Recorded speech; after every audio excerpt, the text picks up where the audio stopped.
morning, gladiators. It's Thursday, October 1st. We have hit October.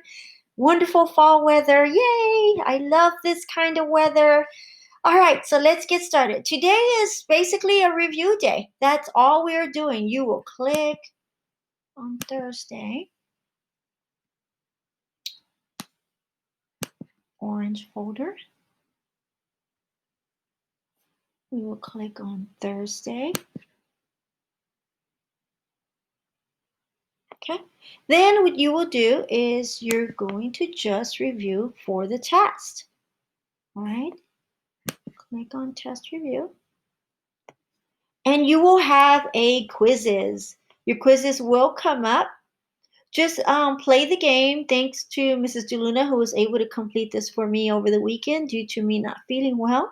I see that some people have already played it. We got a 69% average accuracy. I know we can make that 100%, right? Now, another thing that I want you to do today is I would like for you to also work on the test review that I sent you a couple days ago. Answer these questions. What is adaptation? Oh, this is supposed to be what is modification? What is modification? But I saw that. Okay.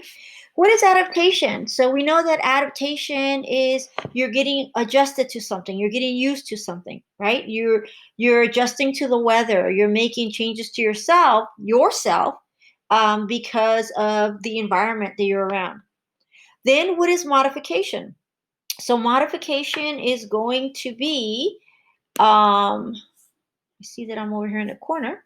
Modification is going to be when you are making adjustments to your environment, you're changing something to fit your needs. Okay. We've talked about what is rural. Rural would be living in the countryside. What is rural adaptation? Well, probably, maybe, perhaps they're building, they're cropping something to be able to sustain themselves, maybe growing food.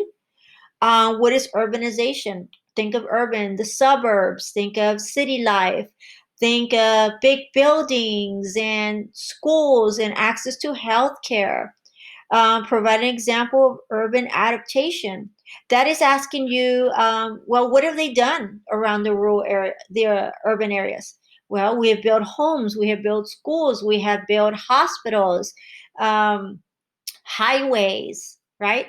Even theme parks. Things that people change. While theme park is not something that fits our needs, but it is something, it's a social, right? It's to entertain you.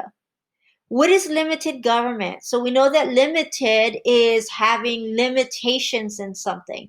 So we have talked about for about 2 weeks, maybe 3 weeks now, that limited is having a limitation. We've also talked about what is an example of limited government. That would be us, the US, right? We have limited powers, or not we, but the government has limited powers. And they also have checks and balances. They have separation of powers. And this is a limited government, is where the people elect the people that they want to represent them in government. And we have talked about that a lot. And I'm pretty sure you feel you're going to do very well there. What is unlimited government? Unlimited government is when someone has unlimited power. They can do whatever they want. They can, if they ask you to jump 10,000 times, then guess what? You got to jump 10,000 times, right? So they can control you. They have total control. Some examples would be dictatorship, perhaps even autocracy, a totalitarian. These are all forms of unlimited government. North Korea. We talked about some other countries in the Middle East that have an unlimited government at this time. All right, provide examples of the benefits of living in a limited government. Well, the examples are that you have rights. You have the right for freedom of speech, the freedom of religion, the right to bear arms. You have the right to a fair and speedy trial. You have 10 rights, and the last right being that you can basically do anything that's not listed in the Constitution, or in the Bill of Rights, but as long as you know that you're not breaking the law, right? You're not breaking the law. You're following. You could do whatever you want. Hang out with your friends, go to school, go to the movies, wear whatever you want, eat whatever you want, work wherever you want, just as long as you're not breaking the rule or the law. All right, number 7, number 8, provide examples of an unlimited government. So, examples of an unlimited government would be a government that controls you 100%. They tell you what kind of job you're going to have. In some countries, they're going to tell women what they can and cannot do. They have there's no caring for their people. If anything, everything that is earned goes back to the government. Okay, so those are just some examples. What is constitutional monarchy? We talked about whenever you see the word constitution, remember, break these words down. Constitution, you have to automatically think there's a contract between the government and the people. That's a good thing, right? Monarchy, we know that's either a king or a queen. Well, in this case, there is a king or queen, but the Constitution is standing in front of the king and queen, right? It would say, like, stop, you have no power. Basically, that's it. There's putting a paper in front of the king and queen and saying, you have no power. You're basically here for ceremonial reasons. I've even said maybe a mascot. And why is it that we keep them? Why do they keep them? Well, perhaps because there's respect for the family, because they have had their royalty that's been their kingdom for many, many, many, many years, right? But then the people came together and they felt that they needed representation. And this is where they elected to have a government that would represent them.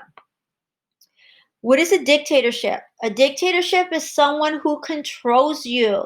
They control every decision, every aspect that is done in that country, right? Some examples would be um, Kim Jong Un in North Korea, right? Absolutely full control. People have no say. People can't leave without asking permission. They don't have access to anything, really, right? Because he controls everything. What does it mean to have separation of powers? Well, that means that all three branches have their own jobs to take care of, right? And but while at the same time, if we go to number 12, there's also checks and balances. Each branch can check each other's work to make sure that one's power is not going over the limit, and two, that they are checking each other's work to make sure that, again, it's not going over the limit. And the balances part is just to keep them balanced, just to keep them all balanced. Okay. What are three branches of government? We have the executive branch, we have the legislative branch, and we have the judicial branch. What is a monarchy? A monarchy is a king and queen.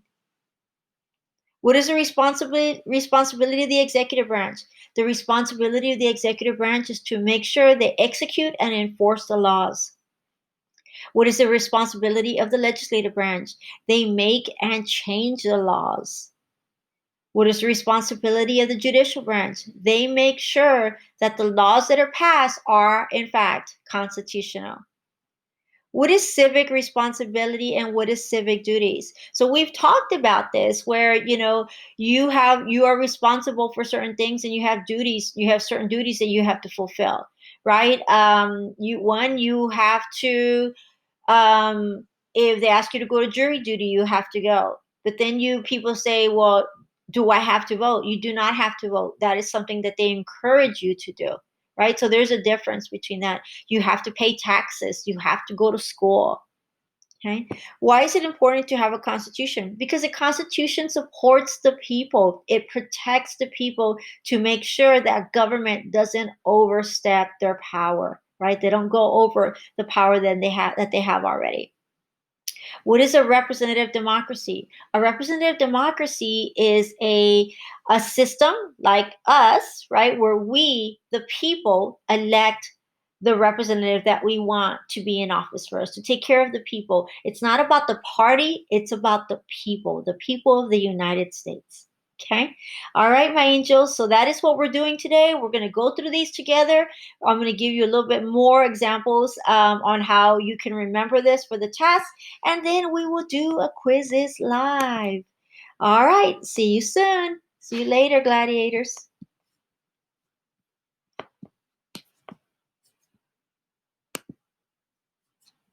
Well, let's see. It won't even let me hang up. All right. Here we go.